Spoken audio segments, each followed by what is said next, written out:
Hi how you I am your friend RJ once again with the new session of vocabulary from the Hindu. आइए बेटा शुरू करते हैं आज के इस वोकैब के सेशन को, जहां पर हम लोग सबसे पहले अगर आज के सबसे पहले वर्ड की बात करना चाहें तो दैट इज डब्ल्यूएस, DUBIOUS। वापस बोलिएगा मेरे साथ में, DUBIOUS। ठीक है, अगर हम लोग बात करना चाहें यहाँ पर इस वर्ड को लेके तो इसमें लास्ट में आप देखोगे तो यहाँ पर आपको OUS देखने को मिलेगा। OUS की मैं बात करना चाहूँ तो OUS लग के जितने भी वर्ड हमारे पास हो सकते हैं उन सभी का अगर हम लोग मीनिंग देखना चाहें तो वो तो खैर अलग अलग होंगे, लेकिन आपके पास में कैटेगरी जरूर इसमें सिमिलर हो सकती है। वो आपके पास में एडजेक्टिव की कैटेगरी होने वाली है। OUS लगा है मतलब ध्यान रखना है कि एडजेक्टिव की कैटेगरी वो होगी। और एडजेक्टिव आपको अच्छे से पता है कि एडजेक्टिव अगर कोई होते हैं तो वो हमेशा किसी ना किसी की क्या बता रहे होते हैं बेटा, क्वालिटी बता रहे होते हैं। That's why I can say कि आपके पास में ये एडजेक्टिव की कैटेगरी का वर्ड है। अब ऐसा कोई व्यक्ति जिसके ऊपर डाउट हो, अपने को ये वर्ड डाउट से बहुत ज़्यादा रिजेंबल कर रहा है आपको लगेगा, ठीक है, तो उसका मतलब होता है जिसके ऊपर अब डाउट हो, यानी कि वो संदिग्ध होता है, उस पर्सन की हम लोग बात कर रहे हैं, उसके लिए हम लोग बिल्कुल भी श्योर नहीं है या फिर चीज़ें कुछ भी उसके लिए सर्टेन नहीं है, तो वी कैन से दैट। ठीक है, स्केप्टिकल हम लोग चाहे तो यहाँ पर बोल सकते हैं, अनसर्टेन एक अच्छा सा वर्ड है इसके लिए। क्वेश्चनेबल जिसके ऊपर क्वेश्चन किए जा सकते हैं, मतलब कहने कि डाउट होगा हमें, वापस से डाउटफुल बोलेंगे।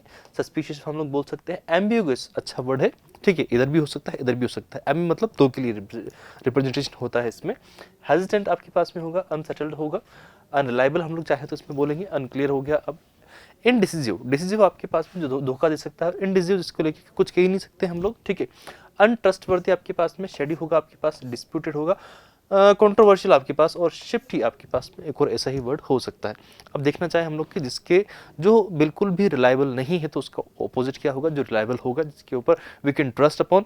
ठीक, तो यहाँ पर हम लोग देखना चाहें एक वर्ड लिखा हुआ है certain, trustworthy, clear, reliable, unquestionable, जिसके ऊपर कोई क्वेश्चन नहीं करने हम लोग, डेफिनेट है उसके बारे में हर चीज़ का हमें पता है, तो हम लोग सर्टेन हो रखे हैं वहाँ पर वीकेंड से। तो सर्टेन इसलिए आया भी है वर्ड आपके पास में, कॉन्फिडेंट है, जेन्यून है वो इंसान, तो इसलिए हम उस पर कोई उसको लेके कोई क्वेश्चन नहीं करेंगे और उसको लेके हमें कोई संदेह भी नहीं होगा। तो दैट्स वाई आपके पास में डब्ल्यूएस के एग्जैक्ट ऑपोजिट में हम लोग इन सभी वर्ड्स को रख सकते हैं बेटा। ठीक, ये सारे भी अगर हम लोग देखना चाहें तो डब्ल्यूएस का अगर हम लोग एग्जैक्ट ऑपोजिट देखेंगे तो उसकी भी कैटेगरी एडजेक्टिव की होनी चाहिए। ठीक, अगला वर्ड है आपके पास में डिनोमिनेशन। देखो TION लगा है तो बिना किसी एक्स्ट्रा दिमाग को लगाए हम लोग इस बात पे, इस कंक्लूजन पे पहुंच सकते हैं कि आपके पास TION लगने वाले जितने भी वर्ड होते हैं तो वो सारे के सारे आपके पास में नाउन की कैटेगरी के वर्ड होते हैं। ठीक, इसका एक अर्थ हम लोग देखना चाहें तो मूल्य वर्ग या फिर हम कह सकते हैं अभिधान। इंग्लिश में हम लोग समझना चाहे अ वे ऑफ क्लासीफाइंग थिंग्स, जहाँ पर हम लोग चीज़ों को क्या करते हैं, कैटेगराइज करते हैं। तो कैटेगराइज करने वाला जो सिनेरियो होता है उसी को हम लोग बोलते हैं डिनोमिनेशन। ठीक, it names the type of value, type और वैल्यू ऑफ समथिंग, जहाँ पर हम किसी वैल्यू के अकॉर्डिंग उनको अलग अलग रखने की कोशिश करते हैं। जैसे कि हम लोग देखना चाहें यहाँ पर आपके पास में, तो ये हम लोग कह सकते हैं क्रिश्चियनिटी का एक सिंबल है आपके पास, होली क्रॉस है। अब इस होली क्रॉस के साथ साथ ये आपके पास अलग अलग इसकी ब्रांचेस हो चुकी है, जो अलग अलग तरीके से मानते हैं, उनको हम लोग अलग अलग कैटेगरी में रख सकते हैं। सेम टू सेम ऐसे ही आप अलग किसी भी चीज़ में कर सकते हो, किसी प्रोडक्ट में भी कर सकते हो। जैसे हम लोग शर्ट को देखना चाहें तो शर्ट में शर्ट की कैटेगरी अलग बनाएंगे, टी शर्ट की अलग बनाएंगे, हाफ स्लीव्स की हम लोग अलग बनाएंगे, फुल स्लीव्स की अलग बनाएंगे। तो वो एक कैटेगराइजेशन का जो प्रोसेस हमारे पास में होता है उसी को हम लोग बोल सकते हैं कि हम लोग उसको डिनोमिनेशन कर रहे हैं। उसका कैटेगरी टाइप की कोई बात होती है, क्लास होता है, ग्रुप होता है, सेक्टर होता है, एक तरह की क्या डिवीजन हम लोग बोल सकते हैं, ऑर्डर चाहे तो बोलना चाहें, ब्रांड भी अगर हम लोग बोले तो कोई बुरी बात नहीं होगी। काइंड मतलब यहाँ पर टाइप से इसका मीनिंग दिया जाएगा। ठीक है, काइंड का मतलब यहाँ पर दयालु नहीं लेकर हम लोग उसके टाइप से उसका मीनिंग लेने की कोशिश करेंगे। ठीक, लेवल हो गया आपके पास में, फैक्शन हो गया, स्कूल हो गया, ऑर्गेनाइजेशन हो गया, क्लासिफिकेशन हो गया, सेक्टेरियन आपके पास वर्ड है, और सेट भी ऐसा ही एक वर्ड हो जाएगा। अब हम लोग देखना चाहें इसके ऑपोजिट में कि जहाँ पर आपने उसकी कैटेगरी वहाँ पर एक तरीके से हम लोग कह सकते हैं डिजाइन कर रखी है, अलग से उसको कैटेगराइज कर रखा है, तो उसका उल्टा क्या होगा, जिसकी कोई कैटेगरी नहीं बना रखी है, तो वी कैन से ना कि वो अनस्पेसिफाइड है, अभी तक उसको लेके कुछ नहीं कहा जाएगा, अनसर्टेन है चीजें वहाँ पर आपके पास में, अनक्लासिफाइड है, जनरल है, सारी की बात हो रही है, ऑल की बात हो रही है, टोटलिटी है वहाँ पर, एंटायरली हो रहा है वहाँ पर सारा काम। ठीक है, एग्रीगेट वर्ड है आपके पास में, एंटायरली नहीं है, एंटायरिटी, एंटायरिटी आपके पास में वर्ड है, यानी कि सारे की बात हो रही है, वो एंटायरिटी भी आपके पास में होल या फिर टोटलिटी के सेंस में भी एक वर्ड होगा, और उसका मीनिंग भी सेम कुछ वैसा ही होगा। एग्रीगेट मतलब टोटल, कहीं ना कहीं हम लोग बोलना चाहें बेटा। अगला वर्ड हम लोग बोलना चाहें तो ट्राइंगुलेट का अगर हम लोग मीनिंग देखें, इसका मतलब होता है त्रिकोणाकार। कोई चीज़ आपके पास में होती है जो आपके पास 3 एस्पेक्ट कम से कम उसमें इन्वॉल्व होते हैं, तो उस कंडीशन में हम लोग बोलते हैं कि वहाँ पर ट्राइंगुलेट काम हो रहा है, त्रिकोणाकार काम हो रहा है वहाँ पर। तो उसमें आपके पास में 3 कम से कम एस्पेक्ट होंगे बेटा। 3 एस्पेक्ट को जो कवर करे, जैसे कि यहाँ पर इसको कवर करेगी, फिर इसको कहाँ चला गया, आपके पास में ये चीज़ आपके पास यहाँ आई है, तो ये चीज़ पहले इसको, फिर इसको। तो पहला पॉइंट आपके पास ये हो गया, फिर इस पे बात होगी, फिर इस पे बात होगी। तो आपके पास में कोई भी चीज़ ऐसी होती है, कोई भी डिस्कशन ऐसा होता है जिसमें 3 बातों को लेकर, 3 एस्पेक्ट को लेकर डिस्कशन हो रहा होगा, तो उसे हम लोग बोलते हैं कि ट्राइंगुलेट बात हो रही है वहाँ पर। तो सर्वे, कोई सर्वे भी हो सकता है, मैप हो रहा है, और डिटरमाइन बाय ट्राइंगुलेशन आपके पास में होता है। तो आपके पास में कोई 3 प्रकार से कोई 3 बातों को लेकर सर्वे होता है, तो उसको हम लोग बोलते हैं ट्राइंगुलेट वहाँ पर हो रहा है। आई डोंट थिंक कि इसके लिए हम लोग को एक्स्ट्रा में कोई मीनिंग देखने की आवश्यकता होगी, तो मैं कहूँगा कि इसमें आप ज़्यादा नहीं सोचें, एक तरह काइंड ऑफ सर्वे होता है, बस इतना ध्यान रख ले, ठीक है। उसका उल्टा अगर हम लोग बोले तो वहाँ पर कोई ऐसा कुछ हो नहीं रहा, क्योंकि अब संख्या की बात हो रही है, तो एग्जैक्ट ऑपोजिट हम लोग नहीं देखेंगे वहाँ पर। तो मेरा मानना है कि वहाँ पर सब कुछ डिस्टोर्ट है, डिसअरेंज है, कुछ भी मतलब वहाँ पर फिक्स नहीं है, तो ये आपके पास में ऑपोजिट हो जाएंगे अगर होंगे तो। हालांकि मैं नहीं मानता कि इसके लिए एग्जैक्ट कोई सिमिलर होंगे आपके पास में, और एग्जैक्ट कोई ऑपोजिट हो सकता है, राइट। तो आपके पास में ट्राइंगुलेट जो है, यहाँ पर केवल यही वर्ड है आपके पास। यहाँ इस वर्ड की अगर मैं बात करना चाहूँ आपसे, तो ये अच्छा वर्ड है बाइफर्केशन। बाइफर्केशन की अगर मैं बात करूँ आपसे, तो बाई मतलब कितना हुआ आपके पास में, 2 हुआ है, ठीक है। और एक और चीज़ आपको यहाँ से अगर देखने को मिले, तो TION लगा है, तो फिर वापस से वही बात आई है, और बात कहाँ जाएगी, नाउन पे। आपने किसी को क्या किया है, उसको क्लासीफाई कर दिया, उसको 2 टुकड़ों में तोड़ा है, यानी कि कोई चीज़ को आपने 2 चीज़ों में डिवाइड कर दिया, 2 रास्तों में डिवाइड कर दिया। जैसे कि ये रास्ता जा रहा था पूरा का पूरा था ना, अब आपने इसमें से एक रास्ता इधर भेज दिया और एक रास्ता इधर भेज दिया, तो आपने इसका क्या किया है, बाइफर्केशन, यानी कि कम से कम उसके 2 टुकड़े कर दिए। हम लोग देखें, जो अपने खाने में जो कांटा यूज़ करते हैं ना हम लोग, उसमें चमचा कांटा यूज़ करते हैं हम लोग, तो उसमें भी आप देखोगे तो वहाँ पर भी 2 होते हैं, 3 होते हैं, इस तरीके से चीज़ें होती है। डिवीजन करते हैं, एक तरीके से स्प्लिट करते हैं, कहना चाहे तो हम लोग डिवीजन भी कह सकते हैं, स्प्लिट करना भी एक अच्छा मतलब एक्सप्रेशन हो सकता है इसके लिए, ठीक है। ब्रांचिंग हो रही है वहाँ पर। डाइवेरिकेशन वहाँ पर आपको देखने को मिलेगा, वाई शेप्ड हम लोग बोलेंगे। वाई शेप्ड मतलब एक चीज़ थी फिर उससे 2 निकल गए आपके पास में। पार्टिंग होगा, सेपरेशन होगा आपके पास, डाइवर्जेंस होगा। ट्राइफिकेशन तो नहीं होना चाहिए वैसे तो, इस जगह नहीं होना चाहिए इसको, क्योंकि 2 का उल्टा 3 थोड़ी हो जाएगा। रेमिफिकेशन आप बोलेंगे, क्लेवेज हम बोलेंगे वहाँ पर, ड्यूअलिज्म बोलेंगे आपको, डिकोटोमी आप लोग बोलेंगे, स्प्लिटिंग हम लोग बोलेंगे, डिसजंक्शन हम लोग वहाँ पर एक और वर्ड यूज करेंगे। इसका उल्टा हम लोग देखना चाहें बेटा, तो उल्टा आपके पास में आप वहाँ पर उनके टुकड़े नहीं करके उनको वापस से क्या करते हो, मिलाने का काम करते हो, तो एक तरीके से हम लोग बोलेंगे कि वहाँ पर यूनियन हुआ है, कन्वर्जेंस वहाँ पर आपको देखने को मिला है, मर्ज हुए हैं चीज़ें, फ्यूजन हुआ है, इंटीग्रेशन हुआ है, ज्वाइनिंग हुआ है, कनेक्शन और यूनिटी वहाँ पर बन के है आपके पास में, राइट। अब हम लोग चलते हैं अगले वर्ड पे। अगला जो वर्ड है हमारे पास में वो है बेटा स्वे। स्वे का मतलब होता है किसी का बोलबाला हो, प्रभाव हो, किसी का इन्फ्लुएंस हो।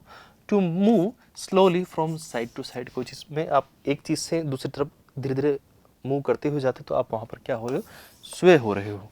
इन्फ्लुएंस कह सकते हैं हम लोग, बिना भी बोला ना आपसे, किसी का बोलबाला हो। परस्यूट करना भी हम लोग बोल सकते हैं, swing, affect, win over, empress, manipulate करना भी हम लोग बोलेंगे, किसी को कन्विंस करना भी हम लोग बोलेंगे, स्टीर, क्योंकि मैनिपुलेट कर रहे हो तो कन्विंस अपने आप कर रहे हो, आप उसको स्टीर कर रहे हो, शेप कर रहे हो, उसको डायरेक्ट कर रहे हो, गाइड कर रहे हो, कमांड कर रहे हो, गवर्न कर रहे हो, डोमिनेट कर रहे हो और कंट्रोल भी कर रहे हो। जब आप उसको मैनिपुलेट कर रहे हो तो इसका मतलब है कि कहीं ना कहीं आप उसको गवर्न भी करते हो और कंट्रोल भी करते हो, आप एक तो अधिकार है उसके ऊपर, और कहीं ना कहीं आप उसको पजेस भी कर रहे हो। वीकेंड से मैनिपुलेट का एक अर्थ हम लोग लेंगे कि आपने उसके ऊपर अधिकार कर लिया है, कंट्रोल कर रहे हो आप उसको। उसका उल्टा हम लोग देखना चाहें, जहाँ पर बंदा किसी की कंट्रोल में नहीं है, वो हर चीज़ को अपने हिसाब से देखता है, और उसका उल्टा हाँ भरने की बजाय क्या कर देगा, रेजिस्ट करेगा, अपोज करेगा, रिजेक्ट करेगा, रिफ्यूज करेगा, डिफाई करेगा, डिसरिगार्ड करेगा, ओवरथ्रो करेगा या फिर चैलेंज करेगा। तो ये सारे वर्ड हम लोग देखना चाहें तो स्वे के क्या होंगे बेटा, उल्टे वर्ड होंगे, वीकेंड से ऑपोजिट होंगे और एंटोनिम्स हो जाएंगे, ठीक है ना। चलिए अगले वर्ड पे हम लोग चलें, वास्टली। वास्ट का मतलब कोई चीज़ अपने आप में कैसी होती है, बड़ी होती है। वी कैन इजिली से, ब्रॉड भी हो सकती है, तो वहाँ पर हम लोग इस वर्ड को ये भी कहेंगे। और एल वाई लगा हुआ है, एल वाई अगर लगा हुआ है तो वी कैन इजिली से, आपके पास में ऐसे जो वर्ड होते हैं वो आपके पास बहुत ज़्यादा एक ही कैटेगरी में रहने की कोशिश करते हैं, और वो होते हैं एडवर्ब की कैटेगरी, जहाँ पर कोई काम के होने का मैनर दिखाया जाता है या फिर किसी की क्वालिटी भी बताई जा रही हो, तो हम लोग यहाँ पर इसको रख सकते हैं। ठीक है, कोई कोई चीज़ आपके पास बेहद होती है, अत्यंत होती है, इमेंस साइज में होती है, बहुत बड़े रूप में होती है, ब्रॉड रूप में होती है, तो हम लोग वहाँ पर कहेंगे वास्टली हम लोग वहाँ पर यूज़ कर पाएंगे। ये भाई साहब पेड़ काटने के लिए गए, लेकिन उनको पता नहीं था कि इतना बड़ा एक वास्टली साइज में उनको पेड़ दिखेगा। ठीक है, इमेंसली हम लोग बोलेंगे, एनॉर्मसली हम लोग बोलेंगे, ग्रेटली हम लोग बोलेंगे, एक्सटेंसिवली, वाइडली आपके पास में, एक्सीडिंगली आपके पास में, ट्रेमेंडसली, ह्यूजली, अबंडेंटली आपके पास में है, कोलोजली आपके पास में वर्ड है, इनक्रेडिबली हम लोग बोलेंगे वहाँ पर, इंटेंशनली, ठीक है, हम लोग एक और वर्ड बोलेंगे, मैसिवली आपके पास में, प्रोफाउंडली, मोन्यूमेंटली आपके पास में, और अनइमेजिनेबली आपके पास में। कितने सारे वर्ड बन गए इससे। अब ये सारे के सारे जिसको हम लोग इमेजिन नहीं कर सकते, जो चीज़ बिल्कुल भी कल्पना में नहीं आ सकती, तो वीकेंड से वो सारे वर्ड हम लोग वास्टली के लिए यूज़ कर लेंगे। इसका उल्टा जो आपके पास में बहुत छोटी साइज में होगा, नैरो होगा, मिनिमल, मिनी मतलब छोटा, स्मॉल, ठीक है, स्लाइटली, अगर कोई काम हो रहा होगा तो बहुत इजी वे में हो जाएगा, धीरे से हो जाएगा, नैरोली, स्कैर्सली हम लोग बोलेंगे, लिमिटेडली हम लोग बोलेंगे, मॉडरेटली हम लोग बोलेंगे, इनसब्सटेंटली वहाँ पर आपके पास एक और वर्ड है, जस्टिफिएबली आपके पास एक और वर्ड वैसा का वैसा ही बन के आता है। तो ये सारे के सारे वर्ड हम लोग देखें तो वास्टली के क्या हो जाएंगे बेटा, एकदम से उल्टे हो जाएंगे, ऑपोजिट हो जाएंगी। अब ये वर्ड थोड़ा सा अच्छा है, इसको आप लोग अगर समझोगे तो आपको अच्छा लगेगा, और मैं इसको स्टार मार्क कर देता हूँ ताकि आपको ध्यान रहे कि ये वर्ड थोड़ा सा कहीं ना कहीं मेरे ख्याल से, मेरे पॉइंट ऑफ व्यू से आपको इंपॉर्टेंट रहने वाला है। ठीक है, सरकमस्पेक्ट, सॉरी मैं चाहूँगा सरकमस्पेक्ट। ठीक है, आपके पास में यहाँ पर स्पेक्ट जो वर्ड आता है, इसका मतलब कहीं ना कहीं चीज़ों के ऊपर निगाह रखना ही होता है। जहाँ पर भी कोई आप अगर कोई काम एक्सपेक्ट करते हो तो वीकेंड से। अब सरकम, इसको ऐसे याद रखना, सर्कल की बात हो रही है तो सब जगह 360 आपने वहाँ के रखी हुई, निगाह रखी हुई, तो वीकेंड से आप बहुत ज़्यादा सावधान हो, चौकस हो, कोई भी चीज़ आपसे बच नहीं सकती। तो आपके पास में थिंकिंग वेरी केयरफुली, कोई चीज़ को आप बहुत ध्यान से सोचते हो about something before you do it, कोई काम को करने से पहले आप बहुत अच्छे से ध्यान से उसके बारे में सोचते हो और फिर उसको एग्जीक्यूट करते हो। Do it because you think it में इन्वॉल्व प्रॉब्लम और डेंजर्स, और आप सोचते हो कि इसमें प्रॉब्लम्स हो सकते हैं। जैसे कि ये भाई साहब चोर है, अब ये सोच रहे हैं कि अगर मैं उनका बैग छीन के भागूंगा तो इसमें बहुत दिक्कत आ जाएगी, तो मेरे को बहुत प्लानिंग से चलना पड़ेगा। एक हॉलीवुड में मूवी है ओशियंस 11, वो चोरी करने की ही मूवी है, मतलब कितना तरीके से प्लान करते हैं उन चीज़ों को, एक बार आप देखना उसको, अच्छी मूवी है। तो उसमें हर चीज़ के मतलब क्या क्या खतरा हो सकता है, क्या क्या हैज़ार्ड हो सकता है, उसमें हर चीज़ को कैलकुलेट करके पहले से ही वो सारी प्लानिंग करके रखते हैं, और लास्ट तक भी पता नहीं पड़ता कि किया क्या है इन्होंने, मतलब हर चीज़ का उनके पास में जुगाड़ होता है। ऐसा ही एक शायद मूवी आई थी मनी हाइस्ट, याद हो आपको?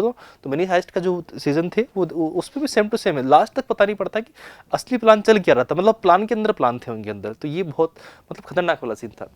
कोशिश होता है, OUS लगा हुआ है, देखो यहाँ पर वर्ड है आपके पास में, तो वापस से ये वाला इस टाइप के जो वर्ड होते हैं वो किस में जाएंगे, एडजेक्टिव की कैटेगरी में जाते हैं, बताया था मैंने। प्रूडेंट आपके पास में है, केयरफुल होगा, वेरी करेगा। विजिलेंट का मतलब होता है चौकस, केयरफुल। डिलीजेंट आपके पास वर्ड है, डिस्क्रीट है, थॉटफुल है, कंसिडरेट है आपके पास में, वॉचफुल है, अटेंटिव है, चीज़ों पे ध्यान देता है वो। हाँ, आपको भी ध्यान देना चाहिए, आपको भी अटेंटिव बनना चाहिए बेटा। ठीक, जुडिशियस, हर चीज़ को सोच समझ के करता है, टैक्टफुल होता है, गार्डेड हम लोग बोलेंगे, एस्ट्रिक्ट हम लोग बोलेंगे, अलर्ट हम लोग बोलेंगे। उसका उल्टा, जिसको बिल्कुल किसी से मतलब नहीं है, जो हर चीज़ को अपने हिसाब से हो रहा है तो होने दो, नहीं हो रहा तो मत होने दो, हर चीज़ को नेग्लेक्ट कर देता है, तो बहुत ज़्यादा क्या है वो, केयरलेस है, किसी बात पे ध्यान नहीं दे रहा है। रेकलेस है, इनअटेंटिव है, इम्पल्सिव है आपके पास में, बहुत जल्दी गुस्सा आ जाता है, चीज़ों में चिड़चिड़ा हो जाता है। रैश है, नेग्लिजेंट है, थॉटलेस है, कोई सोच नहीं है उसकी, अनऑब्जर्वेंट है, कुछ भी देखकर कुछ भी नहीं सोच पाता है, तो वीकेंड से वो इस कैटेगरी में बिलोंग करेगा। और हम लोग बोलेंगे कि सरकमस्पेक्ट का वो एकदम से क्या होगा, उल्टा होगा। तो सरकमस्पेक्ट मतलब जिसमें बहुत ज़्यादा ध्यान देना पड़ता होगा, और उसका उल्टा क्या होगा, इसमें कोई ध्यान देने की आवश्यकता नहीं होती। तो आई होप बेटा आपको ये सारे वर्ड समझ में आए हो। अगर समझ में आए हो तो please give thumbs up for the video. मिलते हैं अगली क्लास में। Till then tata bye, good night, have a great day, enjoy yourself, see you बेटा।